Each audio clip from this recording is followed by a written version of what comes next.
cette notion d'intention. C'est quoi ton style de musique de prédiction, Pierre Orca? Je sais pas. Cette notion d'intention est extrêmement...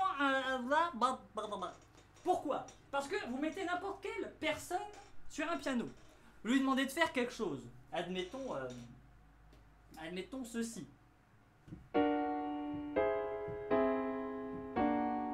Bon, la personne elle va la jouer de manière suivante. Genre.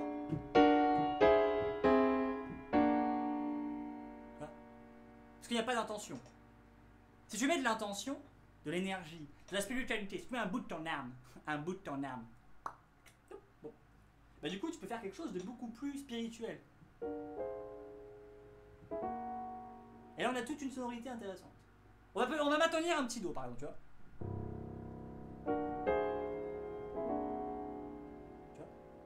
On peut avoir un truc complètement épique. Du coup maintenant par exemple, avec cette main gauche tenue dont je vous ai parlé, tu vois, une main gauche classique. Pop, pop, pop, pop, pop.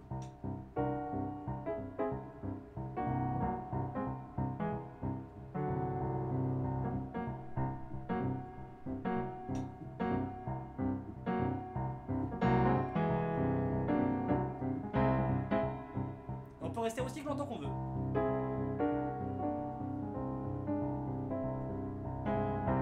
Et là on résout l'accord. Et quand on résout l'accord, il est vachement beau. Parce que là on est sur une tension. Tension, tension, tension, tension, tension. Attention, attention. Génial. Du coup on résout l'accord. Là ça redonne de la vigueur à cet accord.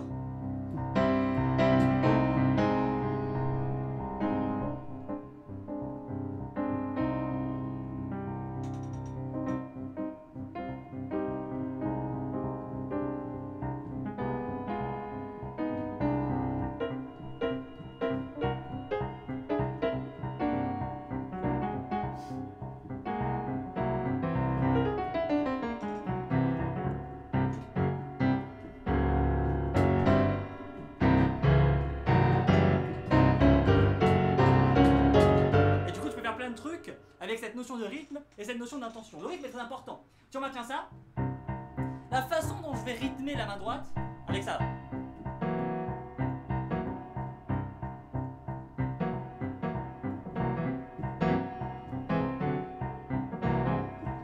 Je vais à la surprise, tu vois.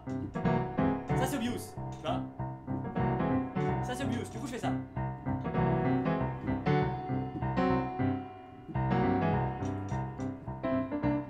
Et on va reprendre aussi sur notre accord incroyable.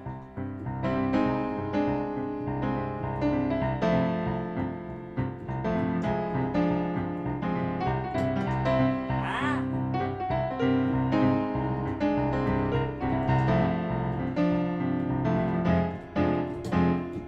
Alors aussi quelque chose d'intéressant, vu que le contexte, c'est ce qui fait la matière musicale et cette diversité incroyable qui existe dans la musique, n'est-ce pas? Le fait de maintenir un do constant,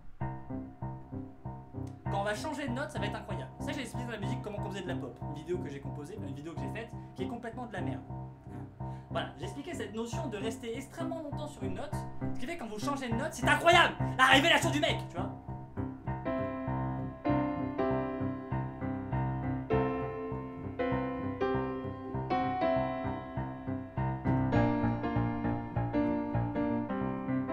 C'est incroyable.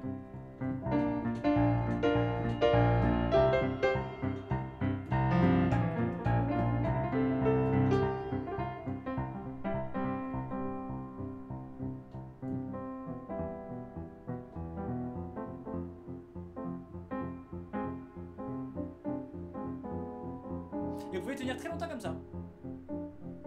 Alors c'est pas forcément beau, ou c'est pas forcément intéressant à écouter, mais en tant que joueur, en tant que pianiste, si vous jouez un truc comme ça, tu vois, vous maintenez une note et vous vous dites quelle possibilité, quel nombre de trucs je peux faire avec une seule note. C'est-à-dire vous restez sur ça. Déjà vous testez les accords, on a quoi? On a ça.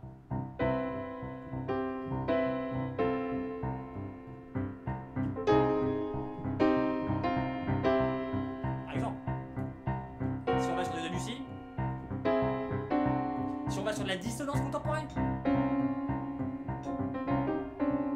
C'est pas terrible. on va sur des trucs un peu moins accordés, par exemple, on va faire note par note.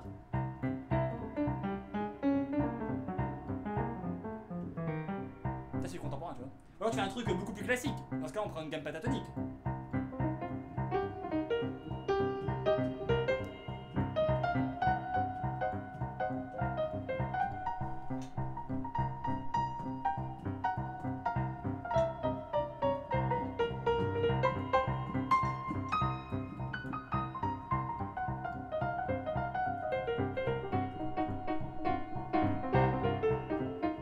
Plein de trucs, plein de trucs, plein de trucs. Et si un jour on décide de changer,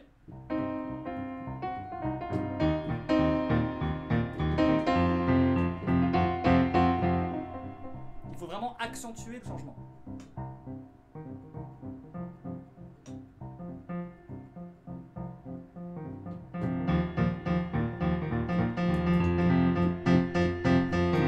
Alors là du coup on inverse les choses. Jusqu'à maintenant c'est toujours été la main gauche qui faisait la même chose.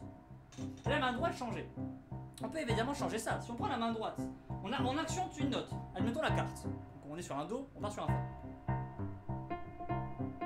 Et évidemment jeu de rythme. Et le changement nous fait apprécier la note.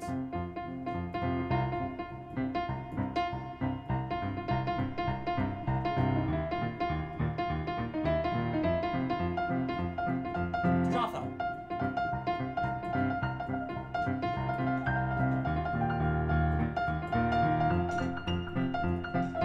Et là quand on va changer, ça va être un... Le changement va être incroyable.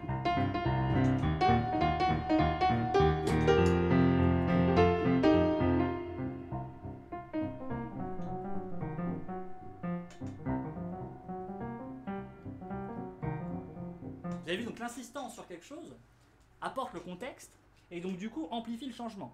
On retrouve encore une fois cette notion de abstention, désir, plaisir. Hein, ce fameux lien abstention, désir, plaisir, parce que là du coup, abstention d'autres notes qui crée le désir de changer la note.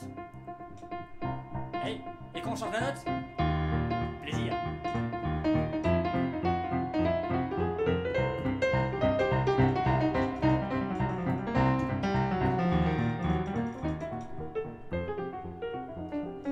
Etc.